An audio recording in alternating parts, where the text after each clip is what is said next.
के स्वयं पाक घर में एक बहुत अच्छी औषधि, बहुत ही अच्छी, उसका नाम है दूधी भोपड़ा। ये जो दूधी भोपड़ा है ये अद्भुत है। इसकी भाजी आप खाते हैं रोज, बहुत अच्छा है, तरकारी खाते हैं, बहुत अच्छा है। लेकिन अगर इसका रस पिए दूधी भोपड़े का तो आपके शरीर की 15 बीमारियों को अकेला दूधी भोपड़े का रस ठीक कर देता है। सबसे खराब बीमारी जिसको हृदय घात आप सब समझते हैं, हृदय घात, हार्ट अटैक, कार्डियक अरेस्ट जिनको भी हुए या हुआ है या होने की शक्यता है, उन सब की सबसे अच्छी औषध है दूधी भोपड़ा। दूधी भोपड़े का रस। क्या करना है? दूधी भोपड़े को काटना छोटा छोटा पीस, फिर चटनी बनाना, फिर उसको कपड़े में निचोड़ के रस निकालना, नहीं तो मिक्सर में सीधे छोटे पीस काट के रस निकल सकता है। अब ये जो दूधी भोपड़े का रस है इसमें थोड़ा कोथिमीर का रस मिला। 1 गिलास दूधी भोपड़े के रस में आधा चम्मच कोथिमीर का रस, फिर इसी में आधा चम्मच पुदीने का रस मिला, पुदीना, फिर इसमें आधा चम्मच आल का रस मिलाना, अदरक, थोड़ा इसमें तुलसी का रस भी मिला सकते हैं, आधा चम्मच। और ये सब मिला के जो रस तैयार हुआ इसको सुबह सुबह पीना। तो इससे क्या क्या ठीक होने वाला है? हृदय घात कितना भी खराब स्थिति का हो, 3 महीने अगर किसी ने सतत ये पी लिया उसको जिंदगी में दोबारा हृदय घात कभी नहीं होगा। और डॉक्टर अभी कहता है आपको कि ऑपरेशन करा लो, कल करा लो, नहीं तो परसों आपको हार्ट अटैक आ जाएगा। आप डॉक्टर को नमस्ते करके घर आ जाइए और उसी दिन से दूधी भोपड़े का रस पीना शुरू कर दीजिए। 3 दिन भी अगर पी लिया तो मेरी गारंटी है कि अगले 30 साल हार्ट अटैक नहीं आएगा, कभी भी नहीं आएगा। तो हृदय घात की सभी बीमारियों में सबसे अच्छी औषध है दूधी भोपड़े का रस। कभी कभी डॉक्टर आपको यह कहता है कि आपके हृदय में ब्लॉकेज है, आर्टरीज आपकी ब्लॉक हो गई है, 90% ब्लॉक हो गई, 2 आर्टरीज, फिर बोलेगा एक तीसरी वाली 70% ब्लॉक हो गई, तो भी डॉक्टर को नमस्ते करके घर आ जाए। वो तो बोलेगा अभी ऑपरेशन करा लो, नहीं तो कभी भी मर जाओगे। तो डॉक्टर को कहना है कि जीना मरना सब ईश्वर के हाथ में है, आपको नमस्ते, आपने हमको सुझाव दिया, धन्यवाद। घर आके दूधी भोपड़े का रस चालू कर दो, दोबारा उस डॉक्टर के पास जाने की गरज ही नहीं पड़ेगी। हृदय की सभी बीमारियों में सबसे अच्छी औषध है दूधी भोपड़ा। इस दूधी भोपड़े से और भी एक रोग ठीक होता है, ये संधिवात। अगर गुर्दे का दर्द है, कमर का दर्द है, कंधे का दर्द है, दूधी भोपड़े का रस पीते रहिए, 3-4 महीने में ये सब दर्द निकालेगा। इसी दूधी भोपड़े से एक और रोग ठीक होता है, आधा सिर का दर्द, माइग्रेन। इसी दूधी भोपड़े से एक और रोग ठीक होता है, कब्जियत, कोष्ठबद्धता, मलबद्धता। इसी दूधी भोपड़े से एक और रोग ठीक होता है, और वो रोग आपके रक्त के विकार का है। रक्त में कई बार एसिडिटी बढ़ जाती है, रक्त में एसिडिटी आ जाती है। ज्यादातर एसिडिटी पेट में होती है, लेकिन कई बार रक्त में आ जाती है, और रक्त की एसिडिटी सबसे खराब होती है। इतने खतरनाक रोग आते हैं कि जिसको ठीक कोई ना कर पाए। सोराइसिस हो सकता है, इचियोसिस हो सकता है, एक्जिमा हो सकता है। इन सभी रोगों में आधारभूत औषधि है दूधी भोपड़े का रस। अगर आपको ब्लड प्रेशर बहुत ऊंचा होता है, बहुत हाई है, दूधी भोपड़े का रस लेंगे, ब्लड प्रेशर नॉर्मल कर देता है।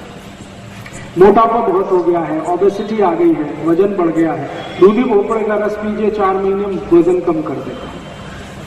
नींद नहीं आती रात को, दूधी भोपड़े का रस पीजिए, बहुत अच्छी नींद आएगी। भूख नहीं लगती, दूधी भोपड़े का रस पीजिए, भूख बहुत अच्छी लगेगी। आंखों की रोशनी कम हो गई है जिनकी, उनको दूधी भोपड़े का रस पिएंगे तो रोशनी बढ़ जाएगी आंखों। 3-4 महीने, लेकिन इसको ज्यादा भी लेंगे तो कोई तकलीफ नहीं आने वाली। 4 महीने तो कम से कम ले ही लीजिए, लेकिन अगर 4 से 8 महीने भी ले लें तो कोई हरकत नहीं। बार बार नहीं मिलते ना, बार बार मिलेगी, घर में लगा लीजिए। दूधी भोपड़े का एक बीज आप लगाएंगे तो उस पर कम से कम 100 दूधी भोपड़े आएंगे, तो घर में लगा लीजिए।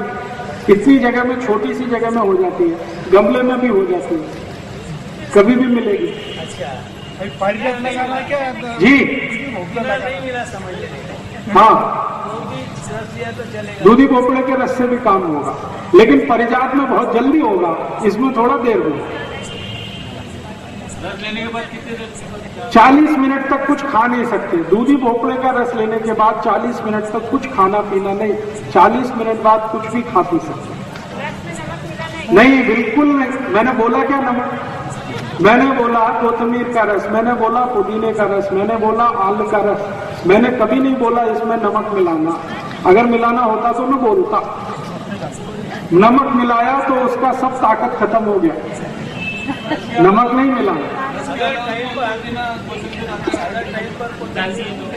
जी नहीं मिला तो कोतमीर का चलेगा, कोतमीर का भी नहीं मिला तो तुलसी का रस तो कभी भी मिलेगा, उतना तो डाल ही दीजिए।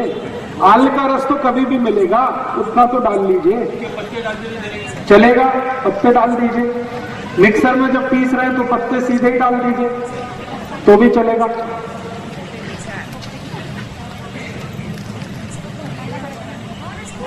समझ में आया? दूधी भोपड़ा बहुत अद्भुत है। मेरी आपको सबको एक छोटी सी सूचना है कि हृदय रोग का कोई भी मरीज, कोई भी पेशेंट डॉक्टर के पास गया और डॉक्टर ने बोला कि ऑपरेशन कराओ, कभी मत कराओ, क्योंकि मैं आपको बताता हूं कि ऑपरेशन कराओ या मत कराओ, स्थिति आपकी वही रहने वाली है। ऑपरेशन होने के बाद यही है कि 2-2.5 लाख रुपए डॉक्टर आपसे ले लेगा, गारंटी कुछ नहीं देगा, वो कहेगा अगले दिन भी हार्ट अटैक आ सकता है। तो क्या फायदा ऑपरेशन कराने से? और मैं आपको बताऊं, हृदय घात का ऑपरेशन करने वाले सब डॉक्टर अपना ऑपरेशन कभी नहीं कराते, वो खुद दूधी भोपड़े का रस पीते, कभी नहीं कराते, क्योंकि उनको माहिती है ऑपरेशन के बाद भी ठीक कुछ नहीं होता। ऐसे मेरे पास बहुत पेशेंट हैं जिन्होंने ऑपरेशन कराया, एंजियोप्लास्टी कराया, बाईपास सर्जरी कराया, फिर से हार्ट अटैक आया और दोबारा पैसा नहीं था इसलिए ऑपरेशन नहीं करा पाए और दूधी भोपड़ा लेना शुरू किया और वो ठीक है। इसलिए ऑपरेशन कराने की बिल्कुल कोशिश मत करिए। क्या होता है वो मैं समझाता हूं।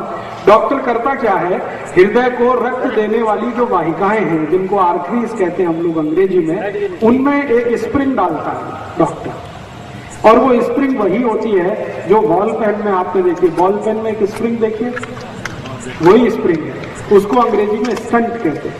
ये स्टंट 3 रुपए का बनता है और डॉक्टर जब आपको हृदय घात के ऑपरेशन में इसको डाल देता है तो 3 लाख रुपए ले लेता है।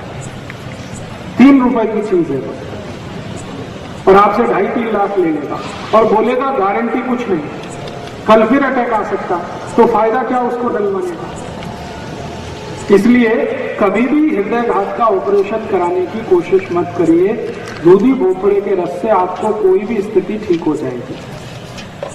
मुफ्त की दवा है, ज्यादा खर्चा नहीं आएगा। अलग अलग प्रकार के रहते हैं। हाँ, बहुत अच्छा प्रश्न। भोपड़े कम से कम 2 प्रकार के तो मैंने देखे, एक तो गोल होता है और एक लंबा होता है। ये जो लंबा वाला है ये सबसे अच्छा है।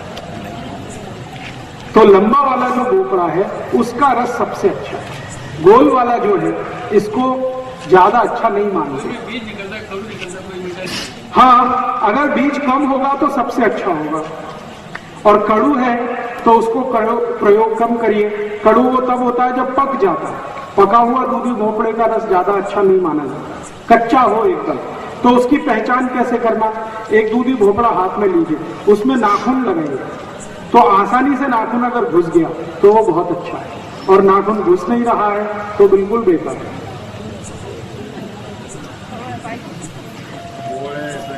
ठीक है, आगे चले? चलिए जी। निरोगी मानस भी इसका रस पी सकते, बहुत अच्छे से पी सकते।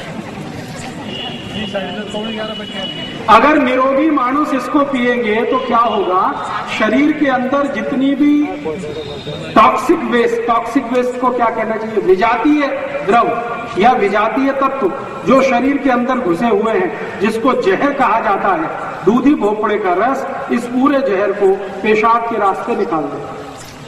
ये शरीर की ऐसी सफाई करता है जैसे कोई नहीं कर सकता। बहुत अच्छी सफाई करता है, रक्त की सफाई करता है, जॉइंट्स जितने भी हृदय के आसपास के वहां सफाई करता है, शरीर के जितने भी जॉइंट्स है वहां सफाई करता है, बहुत अच्छा सफाई करता है। जैसे किसी गाड़ी को ओवरहालिंग करते हैं ना, वैसे दूधी भोपड़ा शरीर के अंदर की ओवरहालिंग करता है। भाई इसको जरा बंद हाँ, पानी डाल के पिसता नहीं है क्या उसको? पानी डाल के ना पिए तो अच्छा है, और अगर कोई मजबूरी है तो थोड़ा पानी डाल दीजिए, ज्यादा मत डालिए। इतना मत पानी डाल दीजिए कि भोपड़ा ना रहे, पानी ही रह जाए। सारे गिराया था, मैंने थोड़ा सा डाला तो चला जाएगा। थोड़ा सा मामूली उतना। जब आप उसको पीस रहे हैं तो थोड़ा पानी तो लगेगा, बिना पानी के पिसेगा नहीं, उतना पानी। तो एक बार लेने बाद में और बार-बार ले सकते हैं? बार माने हर महीने में 30 दिन होते हैं, 30 दिन रोज सुबह 1 गिलास पी सकते हैं। अगर आप स्वस्थ हैं तो 200 मिलीलीटर का गिलास इतना काफी है, और बीमारी वालों को 300 मिलीलीटर। साल भर लेना? साल भर ले सकते हैं, कोई हरकत नहीं, कोई तकलीफ नहीं।